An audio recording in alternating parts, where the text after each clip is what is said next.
video, I plan to say a story called the Rikki, Tikki and the Cobras. So let's get started. Rikki, Tikki and the Cobras. This is the story of Rikki Tikki Tavi, a mongoose.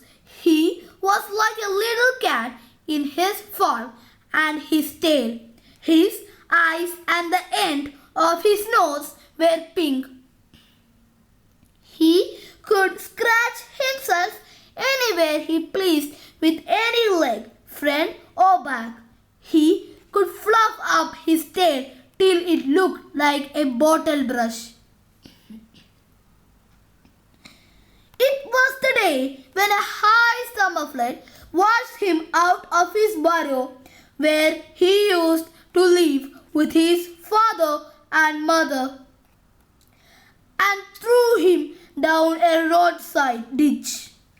He found a little wisp of grass floating there and clung to it till he regained his senses.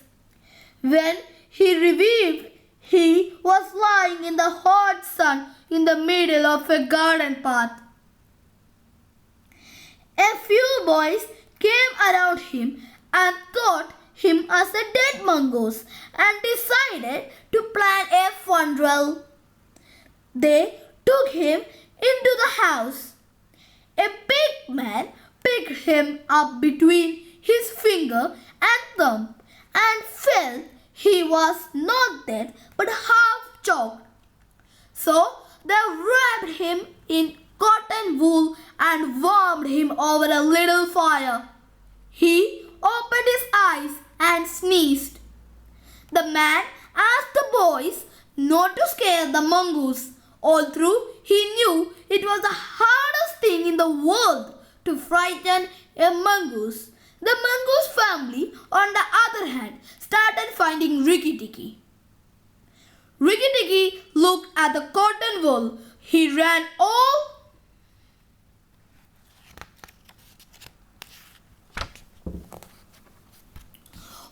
round the table, sat up, put his fur in order and jumped on the small boy's shoulder. "Don't be frightened, Teddy," said his father. "That's his way of making friends." The mongoose started tickling Teddy. "All mongooses are like that," said Teddy's father. "Do not pick him by the tail or try to put him in a cage. He will run in and out of the house all day long. Let's give him something to eat." They gave him a little piece of raw meat. Rikki Tikki liked it. After finishing it, he went out into the veranda and sat in the sunshine. Then he felt much better. He spent all that day roaming about the house. He enjoyed drowning himself in the bathtubs. In the night, he ran into the Teddy's nursery to watch how the kerosene lamps were lighted. He slept along with Teddy in his bed. But Teddy's mother doubted this. She thought the mongoose might bite his son. But the father was assured that the little mongoose would not hurt his son. Rikki Tikki came for breakfast early in the morning. He ate a banana and some boiled eggs. Then he went out into the garden and saw that the garden was beautifully cultivated with bushes and marshal nail, roses, lime and orange trees, clumps of bamboos and thickets of high grass.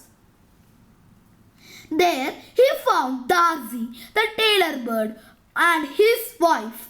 They lived in a beautiful nest made by pulling two big leaves together and stitching them up the edges with fibers. They had filled the hollow with cotton. Darzi and his wife looked very much tensed and sad. So Rikki Tikki went near them and said, "What's the matter?"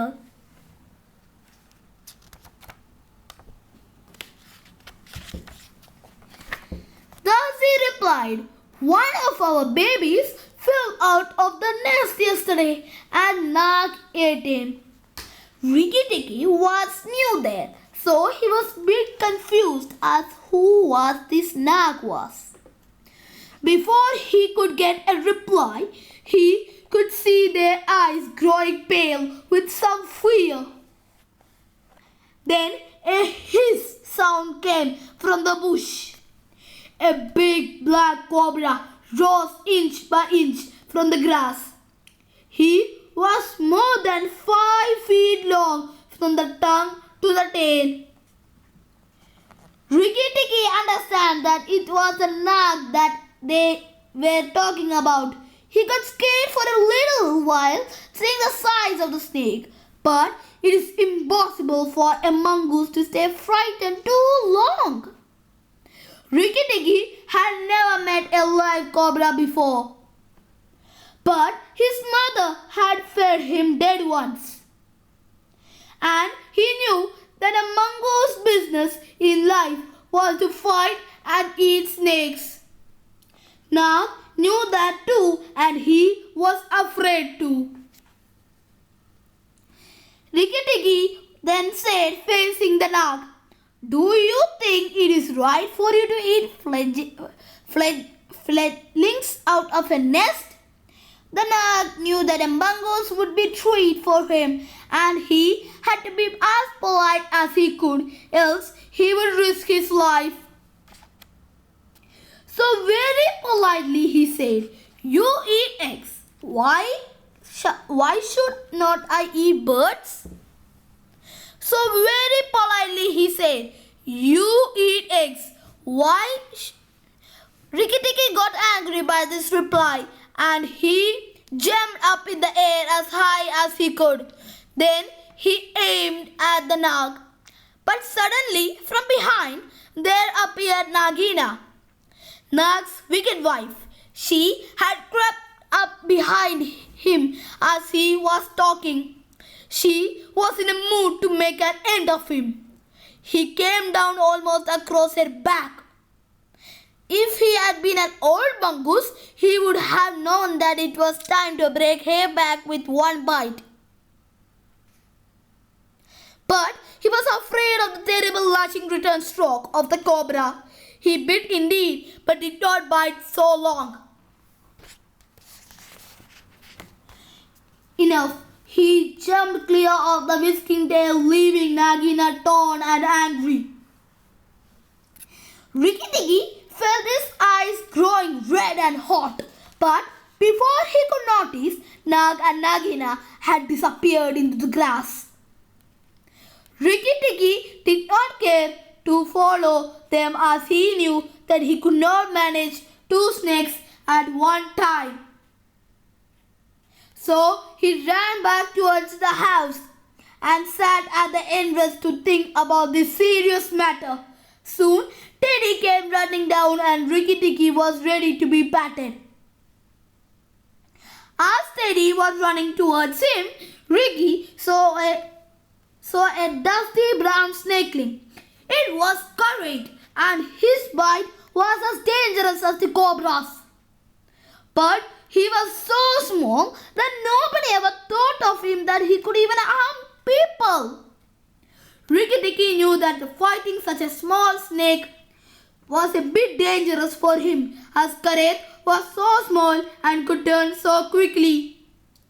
Unless Rikki beat him close to the back of the head, he would get the return stroke in his eye or his lip. But Rikki could control his anger, looking for and his eyes were all red. He moved back and forth, looking for a good place to hold. Karet struck out. Rikki jumped sideways and tried to run in, but the wicked little dusty grey-headed creature lashed within a fraction of his soldier. He had to jump over the body, and the head followed his heels. Teddy was thrilled to see his own mongoose fighting against a snake. He shouted out for his father and mother to come out of the house. "Oh, look here! Our mongoose is killing a snake!" Then Rikki saw Teddy's father running with a stick to kill the snake. By the time he came, Rikki had jumped on the snake's back, dropped his head far between his forelegs, bit the snake and rolled away.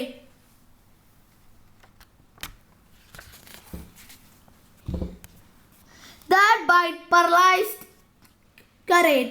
Rikki was just going to eat him from the tail after the custom of his family at the dinner, when he remembered that a full meal makes a slow mongoose. If he wanted all his strength and quickness ready, he must keep himself thin. Rikki was surprised to see Teddy's father trying to beat the dead carrot. Teddy's mother came running towards Rikki and picked him from the dust and hugged him, crying that he had saved Teddy from the death. Teddy's father agreed to this too when he saw the fear in his son's eyes. Teddy, who was still standing, still unknowing what had happened. Rikki was rather amused at all the fuss, which of course he did not understand. Teddy's mother might just as well have patted Teddy for playing in the dust. Rikki was enjoying himself. That night at dinner, walking to and fro among the wine glasses on the table, he might have stabbed himself 3 times over with nice things.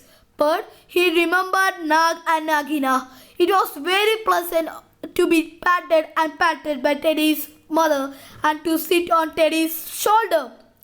Teddy carried him off to bed and insisted on Rikki sleeping under his chin. Rikki was too well bred to bite or scratch, but as soon as Teddy was asleep, he went off for his night walk. Round the house in the dark, he ran up against Chuchundra, the muskrat, creeping around by the wall. Chuchundra is a broken-hearted little beast. He whimpers and cries all the night, trying to make up his mind to run into the middle of the room, but he never gets there. Chuchundra was afraid that Rikki was coming to kill him too. "Don't kill me!" shouted Chuchundra, almost weeping. "Rikki, don't kill me!" "Do you think a snake killer kills muskrats?" said Rikki. "Those who kill snakes get killed by snakes," said Chuchundra, more sorrowfully than ever. "And I am afraid that Nag might mistake me for you some dark night." Rikki knew that the muskrat was right, but the snake used to stroll in the garden and he wanted the muskrat to stay out of the garden. The muskrat told Rikki that his cousin Chua had told him that Nag was everywhere. He should have talked to Chua in the garden.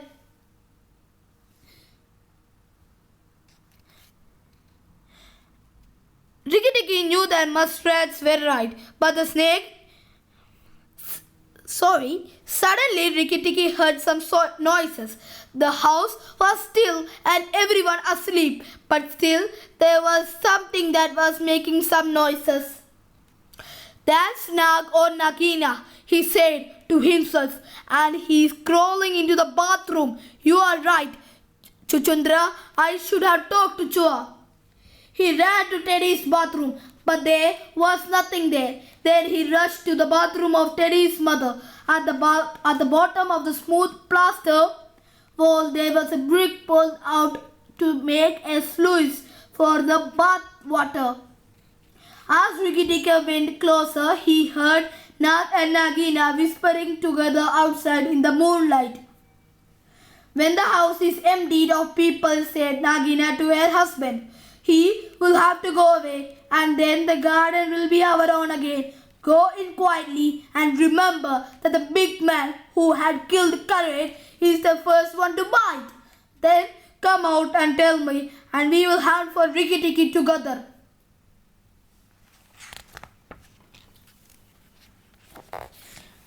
Rikki knew that they were talking about Teddy's father, but are you sure that it is worth killing all these people just to gain the rights of the garden? Said Nag.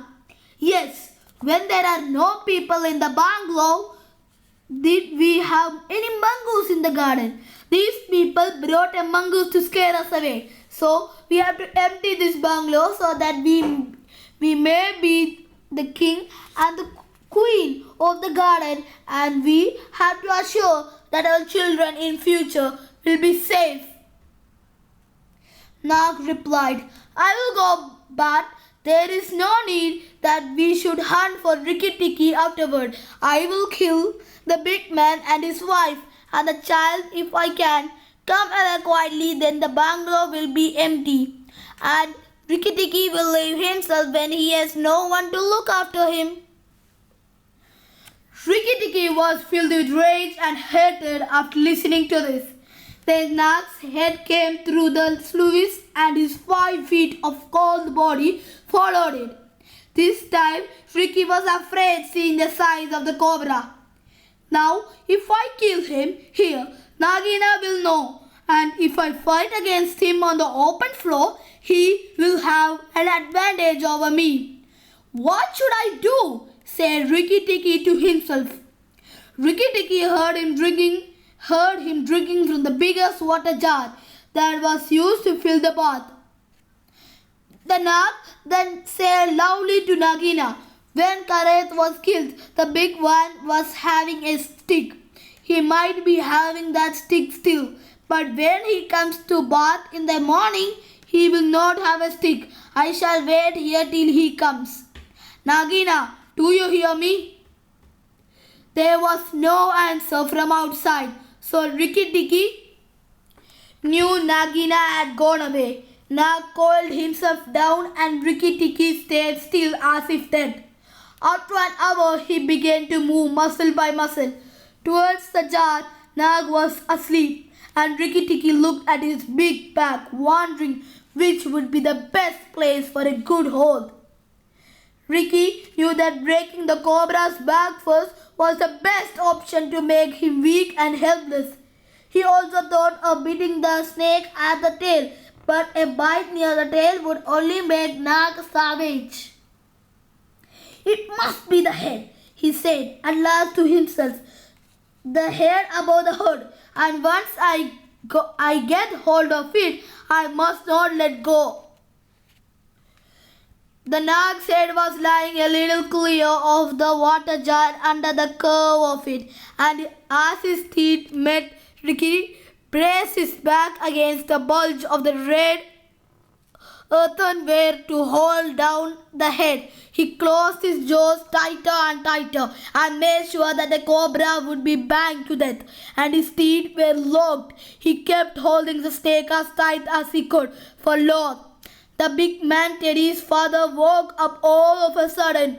The big man, by the noise, took his gun and reached the place. He fired both barrels of a shotgun into Nag just behind the hood.